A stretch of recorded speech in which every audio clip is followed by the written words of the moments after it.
নমস্কার বন্ধুরা, আশা করি আপনারা সকলেই ভালো আছেন। আজ আমি একটি নতুন বিষয়, স্বাস্থ্য সম্বন্ধীয় বিষয়, সাইটিকা পেন, সাইটিকা নার্ভ থেকে যে ব্যথা, তার জন্য অনেকেই ভোগেন। তার জন্য আমি আজকে দু-তিনটি আসন আর একটি বিশেষ ব্যায়াম আপনাদের দেখাবো। অনেকেই দেখবেন দীর্ঘক্ষণ চেয়ারে বা কোনো সোফায় বসে থাকতে পারেন না, মানে এই পায়ের এই সাইডে যে কোনো একটা পায়ে, দু পায়ে হতে পারে, যে কোনো একটা পায়ে একদম কোমর থেকে শুরু করে এই পা পর্যন্ত অদ্ভুত একটা ব্যথা হয়, যে ব্যথার জন্য অনেকের কোমরের যন্ত্রণা হতে পারে। কোনো সোফায় বসে আছেন, তখন আমরা বলি কি ওই সোফার জন্য বোধহয় আমার বসা ঠিক হচ্ছে না, তার জন্য বোধহয় ব্যথা হচ্ছে। আসলে কিন্তু তা নয়। আপনার সাইটিকা যে নার্ভ আছে, যেটা আমাদের কোমর থেকে একদম পায়ের এই পেছন দিয়ে অর্থাৎ এই যে হাঁটুর পেছন দিয়ে একদম পা পর্যন্ত বিস্তৃত, এই নার্ভটার কোনো কারণে ডিস্টার্ব হচ্ছে। আপনার হয় L1, L2, 3, 4 যে লাম্বার সেকশানে যে হাড়গুলো রয়েছে, সেখান দিয়েই তো এই সাইটিকা নার্ভটা আসছে। তো সেই যাত্রাপথে কোথাও এটাকে এই সাইটিকা নার্ভটা কমপ্রেস হয়ে আছে, ডিস্টার্ব হয়ে আছে, কেউ চাপ সৃষ্টি করছে, যার জন্য অসম্ভব ব্যথা হয়। এই অসম্ভব ব্যথাকে আপনি একদম তুড়ি মেরে যদি কয়েকটা আসন এবং দুই একটি ব্যায়াম আপনি করেন, আমি একদম নিশ্চিত বলতে পারি আপনি 7 দিনে সাইটিকার ব্যথা থাকবে না। তাহলে বন্ধু, আমি আর কথা বাড়াচ্ছি না, আমার হ্যাপি লাইফে আপনাদের সকলকে স্বাগত জানাচ্ছি। আপনাদের সারাতে আমি খুব আপ্লুত। আমার এই হ্যাপি লাইফের একটাই উদ্দেশ্য, আমরা সবাই ভালো থাকব।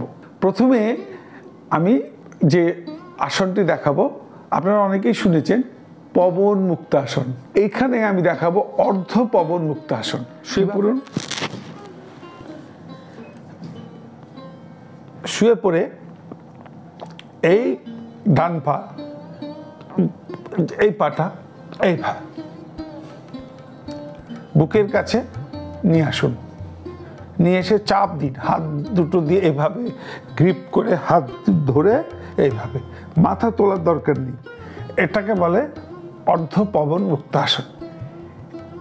এটাকে বুকের কাছে যতটা সম্ভব আপনি চেপে মনে মনে 10 গুণুন।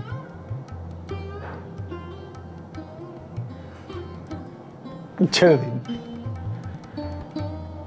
আবার বুকের কাছে চাপুন।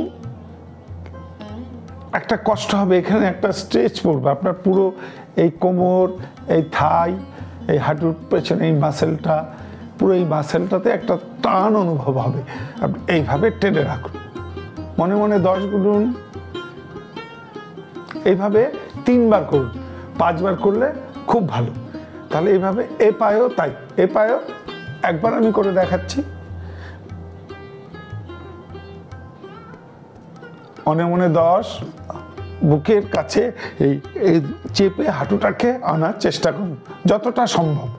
বয়স অনুযায়ী বেশি জোরাজুরি করবেন না, যার বেশি একটু বয়স, সিনিয়র যারা, তারা একটু ধীরে ধীরে করবেন। আর অন্য পাটে সোজা রাখবেন। এইভাবে মনে মনে 10 করলেন, 3 বার মিনিমাম করবেন, 5 বার বেস্ট, 5 বার করলে খুব ভালো।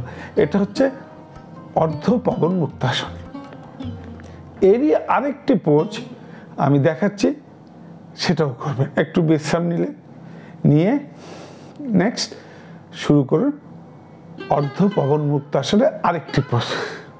পা দুটো জোড়া করলেন, এইভাবে এইভাবে জোড়া করে দুটো পা এইভাবে ধরুন, ধরে বুকের কাছে চেপে নিয়ে আসুন যতটা সম্ভব। অনেক আছে গ্রিপ করে ধরতে পারেন, এইভাবে এটা করলে হবে, না পারেন কোনো অসুবিধা নেই। যে এইভাবে ধরে জোড়া পা দুটোকে জোড়া করে হাত দুটো তো একসঙ্গে বুকের কাছে চেপে নিয়ে আসুন। এইভাবে 10 গুণুন, মনে মনে 10 গুনলেন, ঘুরে ছেড়ে দিন, একটু বিশ্রাম নিন।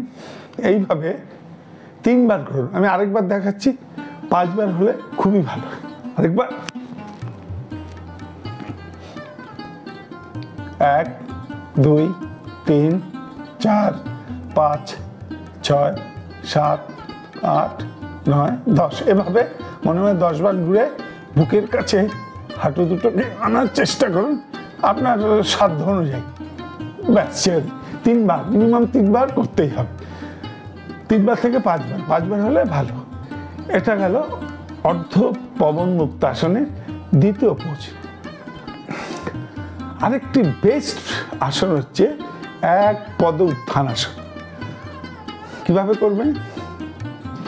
ঠিক এই পায়ের হাঁটুর নিচে এইভাবে গ্রিপ করে ধরুন, এই সোজা করলেন, ঠিক এইরকম করে আস্তে আস্তে পাটাকে তুলুন, তুলুন তুলুন। এইবার বুড়ো আঙুলটাকে খেয়াল করুন, একটা টান অনুভব হবে এইভাবে আপনার দিকে। এই পায়ের আঙুলগুলোকে টান দিয়ে অনুভব করে এইরকম রাখুন, আমি যেরকম দেখিয়েছি, টান টান করে আপনার মাথার দিকে এইভাবে একদম পাটা সোজা করুন। এখানে কিন্তু একটা অসম্ভব টান অনুভব হবে, সেটা ধীরে ধীরে আস্তে আস্তে আস্তে মনে মনে 10 গুণুন। 1 2 3 4 5 6 7 8 9 10 ছেড়ে দিলেন। আবার এই একইভাবে এক পায়ে, এই বা পায়ে, এ পায়ে এইভাবে দেখুন, ধরলেন গ্রিপ ঠিক হাঁটুর নিচে, এইভাবে এইভাবে ধরে এই পায়ের পাতাটাকে সামনের দিকে এইরকম টান টান একটা ভাব রাখুন, রিল্যাক্স করবেন না। অপর পাটা সোজা রাখুন, মনে মনে 10 গুনলেন, মনে মনে 10 গুণে ছেড়ে দিলেন। তাহলে এ পায়ে 3 বার করবেন, এ পায়ে 3 বার, একবার এ পা একবার এ পা, 5 বার করলে বেস্ট। আপনি 7 দিন করুন, দেখুন এই ধরনের যন্ত্রণা উধাও। অনেকে দীর্ঘক্ষণ বসে থাকতে পারেন না, কম্পিউটার বা বিভিন্নভাবে অফিসে কাজকর্ম করেন, ঘন্টার পর ঘন্টা বসে থাকতে হয়, তাদের কিন্তু এই যন্ত্রণাগুলো হয়। কিন্তু এটা হবে না, আপনি ঘন্টার পর ঘন্টা বসে থাকতে পারবেন। আপনার সাইটিকা যে নার্ভের প্রেশারটা কোথাও হয়তো একটু বেশি হচ্ছে বা ডিস্টার্ব হচ্ছে। তারপরে এটা গেল 3 নম্বর, একবার এই পা একবার এই পা, এই পায়ে 3 থেকে 5 বার, এই পায়ে 3 থেকে 5 বার। নেক্সট আরেকটি ব্যায়াম আমি দেখিয়ে দিচ্ছি, এটাও খুবই ভালো। এটা শুধু সাইটিকা পেন না, কোমরের যন্ত্রণা, আপনার স্পাইনের ক্ষেত্রেও অনেক কাজ দেবে। কীরকম? ধরুন এই পাটা আপনার যন্ত্রণা, তাহলে এই পাটা তুলুন, এই পাটা এরকম রাখুন, রাখার পরে এরপরে এই পাটা চাপালেন এইরকম। এইবার এই যে মাঝখানে যে এই যে আমাদের স্পেসটা ফাঁকা জায়গাটা, এখানে হাত দোকানেই দেখুন, ঠিক আছে? এই দিয়ে দেখুন কী হবে, এই পাটা এরকম দিয়ে এইবার এটাকে নিয়ে আসুন, বুকের কাছে চাপুন, বুকের কাছে চাপুন। এইভাবে মনে মনে 10 গুনলেন, 20ও গুনতে পারেন, 10 মিনিমাম করতেই হবে। তাহলে এইভাবে আবার এই পাটা ভালো করে খেয়াল করুন কীভাবে এই পাটা তুললেন, হাঁটুর কাছাকাছি এইভাবে তুললেন, এই গর্ত দিয়ে হাতটা ঢুকিয়ে দিলেন, ঢুকিয়ে দিয়ে এই সেই আগের মতো এই হাতটা রাখলেন, এইবার টানুন বুকের কাছে, আপনার এই পাটাকে টেনে নিয়ে আসুন, মনে মনে 10 গুনলেন।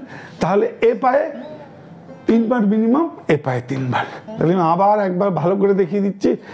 এই পাটা হলে এই পায়ে যে যন্ত্রটা হয়, এই করলেন, 2 পাই করবেন, এই দিয়ে হাতটা এইভাবে, ঠিক আছে? আবার এইটাকে করলেন, এই পাটাকে তুললেন, এখানে হাতটা ঢুকিয়ে দিলেন মাঝখানে, এইভাবে মনে মনে 10 গুণে 3 বার।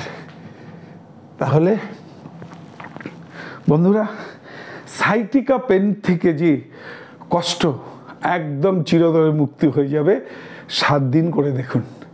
আমি বলছি, আমার দীর্ঘদিনের অভিজ্ঞতা থেকে বলছি, চেয়ারে দীর্ঘক্ষণ বসে থাকতে পারে না, শিরশিরে একটা ব্যথা অনুভব হয় কোমর থেকে পা পর্যন্ত, অনায়াসে চলে যাবে। তাহলে বন্ধুরা, আপনারা ভালো থাকুন। আমার চ্যানেলটি বা আমার এই দেখানোটি যদি ভালো লাগে, আমার এই ভিডিওটি যদি ভালো লাগে, প্লিজ আমাকে উৎসাহিত করে সাবস্ক্রাইব করবেন, লাইক করবেন।